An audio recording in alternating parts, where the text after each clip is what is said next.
Hello, boys and girls, what's going on? It's Tom. And it's Jamie. Welcome to the Chronicles of Podcast. The Chronicles of Bloodstock 2023. I am Justine from Employed to Serve, and we're at Bloodstock Festival.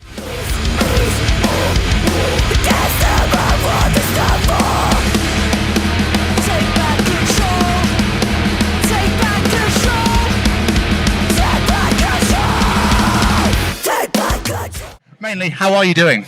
Oh, yeah, really well. Like, we've never played this festival before. I've been here as like a punter before, but never played it, so it's just really nice to have such a fantastic debut. Yeah, it's beautiful. I mean, you guys are on the massive rise at the moment, so I think you're getting noticed everywhere, which is great. No, not at all. When did you get here? We got here, when did we get here? 10 a.m, so not too bad. Got about 6-7 hours of sleep, so that's kind of all you hope for, really. You don't want to be too rested. It's too nice. Is it in a hotel by any chance? Travel lunch. Finest. For fuck's sake. Yeah. So nice, so cheap. Love it. It's the best way to do it, because everyone's like, you're camping? What are you doing that for? Oh, no. As soon as I hit like my late 20s, and I'm 31 now, no. I really admire people who do. I like camping, but camping at a festival is very different from like camping at a festival. So yeah. So you graced the main stage today. How was it? Oh, it's so good. Like, it was just really awesome to see how many people were there like that early. I was worried they'll be too hungover, and the rain stopped, so that was nice. Massive. There's nothing worse than you're playing outside and the rain gods go, I know what I'm gonna do.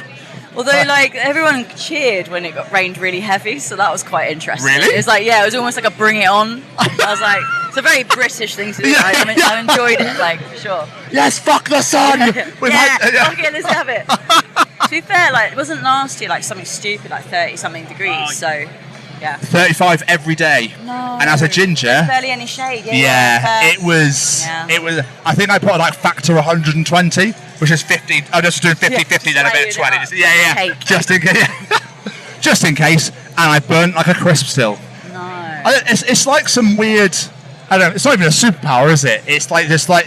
Fuck gingers, who cares? You know what? Do you know what, though? I feel like you're so aware of your limitations with the sun, though, because of your colouring. So I think it's better. It bodes better for like getting skin cancer later. Do you know what I mean? You won't get it because you're so cautious. Because there's some people who look like leather sofas. Do you know what I mean? They're just like constantly basting themselves, like laying in the sun. So it's good. It's like anti-aging as well. You know? This is quite true, actually. So yeah, you're good. Be proud of your gingerness. I will, actually. When I hit puddle stage, I know but I've been out a bit too long. Do you know what I mean? It's like and it's game over at that point, and no one can understand what's... Anyway, sorry, I'm digressing massively. With an Employed to Serve show, do you change up the set list depending if it's a festival or your own set? So just bring out the bangers. That's a good question, actually. We try and do a healthy mix. Like, we try and listen to people who like comment on our stuff, being like, play this song. But also we do look at Spotify, because equally when you're at a festival you kind of want to play the stuff that most people know. No, that makes sense. So us as a podcast, we're ambassadors for the Sophie Lancaster Foundation. Are you aware of Sophie and her story? Yes, it happened when I was in school, I think, sadly. It was 16 years ago yesterday the attack happened. So obviously saying that happened, you as a person growing up in this alternative subculture, as I like to call it, is that something you ever been through, having abuse hurled at you, or whether it be verbally and I hope to God not physically, because you're different, because the music you listen to, because however you dress, whatever it may be? Oh god, yeah, I was a proper goth at school. So what was it, the old Grebo? What else? I don't know what they call it anymore, but definitely got bullied in school. I used to love all the nicknames I used to come up with. It was great. I used to have red hair, and people would lean out of their car and be like, red hair, and I was like, well, say what you see. What? Why not? It's not a catchphrase. Red hair, tomato head. I've had that a lot. Tomato? Yeah, or Slipknot, slit your wrists. Oh. That was always, it was like, Nirvana. I was like, for starters, Nirvana's a grunge band, you idiot. Yeah. But it's always that, and then, I mean, I shouldn't laugh about it. It's a serious thing, bullying, but it's terrible. It's sad that you've got to laugh sometimes. Yeah, otherwise you cry. You cry. I think my favourite one I'll ever get is when someone shouted at me, go back to Gotham City. That'll always be my favourite. But first of all, it's fictional. Let me just educate you, sir. Idiot. It's character building, right? We've got brilliant sense of humour because of it. So yeah. You've got it. But obviously, Bloodstock and the Sophie Lancaster Foundation, they sort of go hand in hand now. We've got the stage named after them. The festival, the foundation are here every single year. Being aware of Sophie's story, does it make playing here that just a little bit extra special, flying the flag for that name for that young girl? Oh, absolutely. Like, I love the fact that we're part of a niche, like, kind of genre of music that not everyone's into. Because part of it, as much as I love it being inclusive and stuff like that, but it's also like your thing. Do you know what I mean? When when you're that like kind of awkward kid in school, and it's like so you're like with other awkward kids, and it's really nice. Yes. So we're all a bit odd, and like together, being odd. It's great. Yeah, it's great. We're a family of oddness. Yes, it's great. Yeah. It's cute. You're so right. It's funny. But obviously, looking out at Bloodstock, I don't know if you've seen this, but there's so many kids here. There's so many families here. We've seen literally babies here, which you wouldn't normally expect at a metal festival. But it's wonderful to see. But those kids are going to grow up and they're going to become Sophie's age. They're going to become our age. Hopefully they're going to be playing on these stages themselves one day. If these kids are coming up and they're having problems with this, people are hurling abuse at them, what sort of things do you think the foundation could do to support them, to make sure what happened to Sophie doesn't happen again? I just think awareness of bullying really, and like how much it impacts people, because I think at the end of the day, like I can't remember exactly Sophie's story, but a lot of these kids who are bullying are quite young themselves and don't actually realise the impact they're having on each other. Because like when I was younger, I was like 12, 13, so then they're not emotionally mature themselves, and so like just an awareness of how much it impacts them.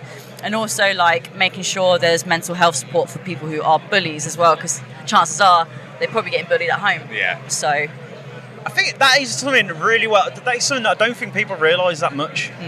People bully for a reason. They learn it from somewhere. Yeah. There's very few people who are just inherently dickheads. Sorry, I swear. Yeah, of course. Yes, Right, really, yeah.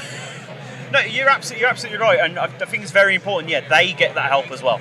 It isn't just let's look after the person that got bullied, of course, but let's get to the root cause. Why are you bullying? Yeah. What are you going through? I don't know. Like, obviously, I'm like in my 30s now, so I don't know what's happening in secondary schools now. But I feel like it's not. I feel like our sort of music's a bit more in the limelight. So it's a bit more understood. Like you've got, for example, Bring Me the Horizon, who are sort of reaching wider audiences, dressed like they do.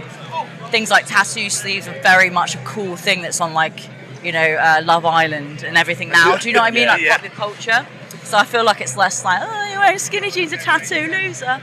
If anything, they're like cool now. So that's cute. I saw one of my buddies once go shopping in Sainsbury's, and they like had sleeves and like skinny jeans. I was like, I didn't tell them that because that'd be petty on my part. I was like, you used to bully me for dressing like this, you poser. But hey, I like to think they've grown up now, so Hopefully, I'd like to think so. But let's bring it back to you guys though. New album Conquering came out in March. Are you still riding a high getting that out there? How's it gone down? Yeah, it's just nice to finally like play shows with it, because like because it was like released like still kind of in the shadows of pandemic. It's just nice to like kind of finalise it and do like a proper headline tour at the end of the year, and then work on new stuff. It'll be good. I was going to say you are going out on tour at the end of the year with Pupil Slicer. Excited? Yeah, very much so. I've known the Pupil Slicer for quite a while, so it's just going to be nice to like hang out. It's quite lazy on my part because I already know them, so it's nice and easy. Just drop a text. Want to go on tour? Yeah, sure. Yeah, well, literally it was that. Like, it's nice. Because today was your last show of a run of festivals, wasn't it? You've been on quite a few festivals this summer. Yeah, it's been really fun. Like really fun. Like I just love. I mean, weather hasn't been too great, but like it's just been nice, sort of like getting out. Really, getting out of Woking, my hometown. Yeah. It's nice getting get a bit of culture.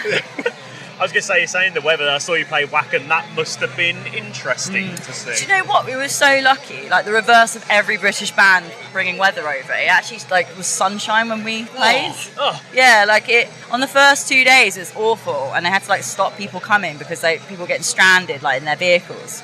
But on the Saturday or something we played, it was like sunshine. So yeah, incredible, lucky, beautiful.